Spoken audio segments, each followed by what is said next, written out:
When 18-year-old woman woke up, she had leapt 8 years into the future. The scene before her was pure shock. She was married to her high school nemesis, had a 4-year-old son, and, most absurd of all, her future self was now a notorious, black-hearted villainess. The she of 8 years later had lost every trace of youthful innocence. Outside her marriage, she was obsessed with a poor university student she once sponsored. To bankroll this startup, she embezzled money from her parents' company, driving it into bankruptcy and reducing them from a lakeside villa to a crumbling alley flat.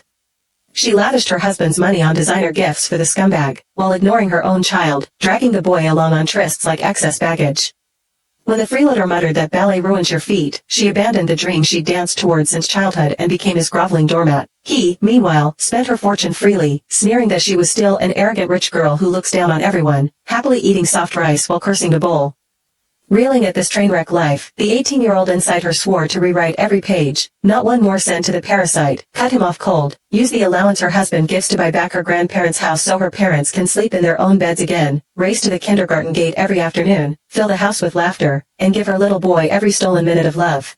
And the biggest surprise is that the man she once called enemy now is her husband.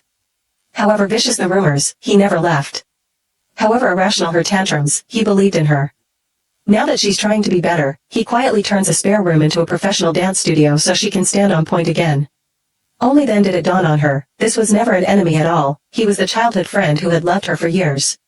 So she took his hand and their sons, and walked toward the future they would write together. The shameful future is erased, the lesson stays. Happiness is never begged from someone else, it's built by the one who keeps you on the pedestal of his heart and writes poetry with you, one ordinary day at a time.